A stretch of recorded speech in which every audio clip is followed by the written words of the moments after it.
संजीवनी बूटी की कहानी रामायण के युद्ध कांड में वर्णित है और यह भगवान हनुमान की अद्वितीय शक्ति और निष्ठा का एक प्रमुख प्रसंग है।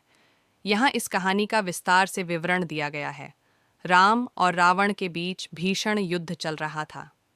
इस युद्ध में रावण के पुत्र मेघनाद इंद्रजीत ने अपनी शक्ति का प्रदर्शन करते हुए ब्रह्मास्त्र का प्रयोग किया, जिससे लक्ष्मण जी गंभीर रूप से घायल हो गए और मूर्छित हो गए।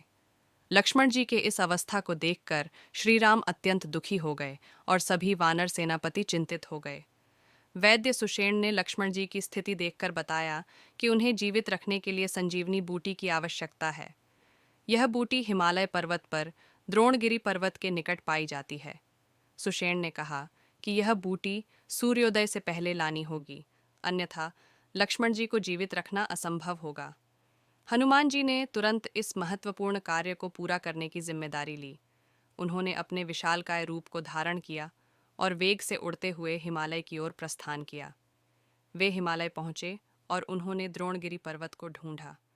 जब हनुमान जी पर्वत पर पहुंचे तो वे संजीवनी बूटी की पहचान नहीं कर पाए, क्योंकि वहां कई प्रकार की औषधियां थीं।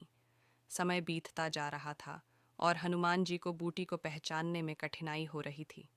समय की कमी और लक्ष्मण जी की जान बचाने की चिंता में हनुमान जी ने संजीवनी बूटी समेत पूरा पर्वत उठा लेने का निर्णय लिया। उन्होंने अपनी शक्ति से पूरे पर्वत को उठा लिया और तेजी से वापस युद्ध स्थल की ओर उड़ान भरी। हनुमान जी पर्वत लेकर युद्ध स्थल पर वापस लौटे।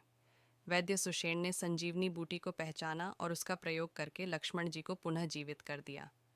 लक्ष्मण जी को पुनः स्वस्थ देखकर सभी ने हनुमान जी की भूरी भूरी प्रशंसा की। इस घटना से हनुमान जी की अद्वितीय शक्ति और श्री राम के प्रति उनकी निष्ठा और सेवा भावना का परिचय मिलता है। संजीवनी बूटी की इस घटना ने रामायण के युद्धकांड को एक महत्वपूर्ण मोड़ दिया और इसे भारतीय संस्कृति में हनुमान जी की शक्ति और समर्पण का प्रतीक बना दिया।